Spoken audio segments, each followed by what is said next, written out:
ये एक बादशाह और मलका की तवील कहानी है, सादा और खूबसूरत उर्दू में। बादशाह और मुल्क है की मोहब्बत की दास्तान भी है ज़माना पहले की बात है। एक वसीओ अरीज सल्तनत थी जिसका नाम मनूरान था। यह सल्तनत सब्ज और शादाब मैदानों, बुलंद पहाड़ों और नीलगों दरियाओं से घरी हुई थी। नूरान का बादशाह ज़फ़रान नहायत बहादुर, दाना और इंसाफ पसंद था।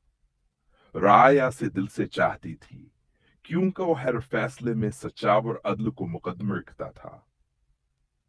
बादशाह ज़फ़रान की मिलके मुल्के माहीन हसन व अक्ल का हसीना मजाज थे। इनकी आंखों में नरमी, लहजे में वकारा और दिल में बेपनाह मोहब्बत थी। वह सिर्फ एक मल्क नहीं बल्कि सल्तनत की मां समझी जाती थे। गरीबों की मदद, यतीमों की परवरिश, औरतों की तालीमान का खास मिशन था। पहली मुलाकात बादशाह और मल्क की मुलाकात एक अजीबा इत्तेफाक से हुई। बादशाह ज़फ़राना एकदम भी सबदल कर सल्तनत का हाल जानने निकले।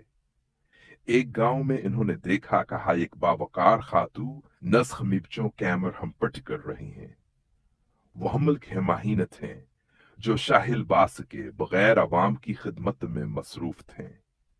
इस इल्म है बादशाह का दलान की साद गया और रहमदली पर आ गया।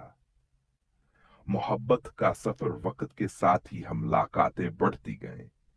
दोनों एक दूसरे के ख्यालात, ख्वाबों और जिम्मेदारियों को समझने लगे। यह मोहब्बत सिर्फ लोकेन है बल्कि सोचों की हम आहंगी थी। जब बादशाह ने शादी की ख्वाहिश जाहिर की तो पूरे शहर में खुशी ये लहर दौड़ गई। आजमाइश का वक्त शादी के चंद साल बाद सल्तनत पर मुश्किल वक्त आया। हमसाए रियासत ने हमला कर दिया। बादशाह ज़फ़रान खुद मैदान जंग में गए। मुल्क हमाहीने महल में रहते हुए सल्तनत को संभाला, जख्मियों के लिए शफाखाने बनवाए और आवाम का हौसला बुलंद रखा।